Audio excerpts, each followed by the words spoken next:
Oh, I'm not alone. Hey everybody, welcome back to another video. I'm actually going to talk about my thoughts on Darksiders 4 and where I think they could go with my own personal opinions, and also consider this a follow-up video to my Darksiders 4 reaction and also thoughts, where I had some of my own ideas what they could do for Darksiders 4, so this is kind of like another video talking about it. Now, Darksiders is one of my favorite franchises, and I also feel like when it comes to the lore, they've kind of taken a Devil May Cry 3 approach where everything since Darksiders 1 has either been after or in different parts of the chronology or timeline, and Lucifer has been at the center of it along with Lilith, and I feel like they're going to be central villains for the last game of the chronology, especially because they have played a part in everything that has happened so far. Now, in my original video, I did mention that I would like this game to be like Devil May Cry 5, but when it comes to a Strife video game, I actually think that they could do a DMC3 style Strife game, actually sets up all the chronological events and actually explains what happened to Strife in the series, where he is felt throughout every single game when it comes to your abilities, his guns, and stuff like that. And he's actually in disguise in Darksiders 3, so it actually would make sense to set up a prequel game with him in the lead role that actually sets up all the events. But I also feel that this is something they could do and intertwine with a modern game, and continuing the story that was left over from Darksiders 1 with War summoning the other horsemen to fight in this apocalypse scenario. Now, obviously, this game could have a prequel story and a sequel story intertwined, but I honestly do feel that it would be safer to tell a prequel story again before continuing the sequel story. Now, obviously, that's probably what their plan is because of the Charred Council tease with the trailer. Now, obviously, there are a lot of ideas circulating throughout the entirety of the fandom and what they're going to do. And I actually feel like a lot of people disagreed with some of my takes about what they could do gameplay-wise and stuff like that.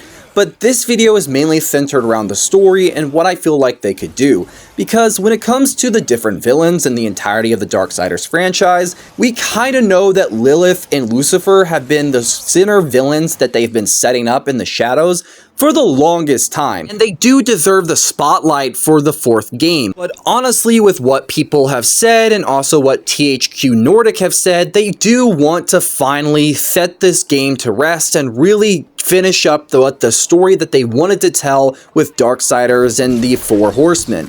That was really set up with War, because his game is the last in the series when you really think about it. At the beginning of it, it's the start.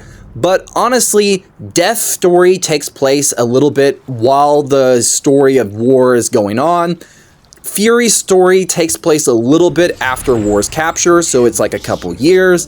And honestly, Genesis is at the beginning of the timeline. So we have a beginning with Genesis, a middle point with the beginning of War's story, and an end point, and you also have two middle points when it comes to Fury and Death's story.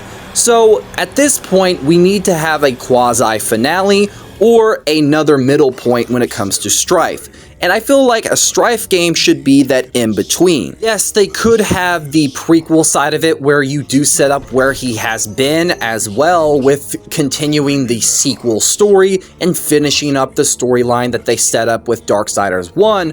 But I also feel like we should get an explanation of what's been going on with Strife at the get-go, because technically, Samael somehow was able to take Strife's wings and actually give them to War later on in the series, because if you look at Darksiders Genesis, Strife in that game actually had the ability to glide short distances. Now, I never really thought that Samael gave Strife that ability. I feel like he had it already, and for War to get access to it later is kind of peculiar, and it is kind of interesting given the fact that Strife goes missing, and we never hear about him that much in the series, even though he's felt throughout it.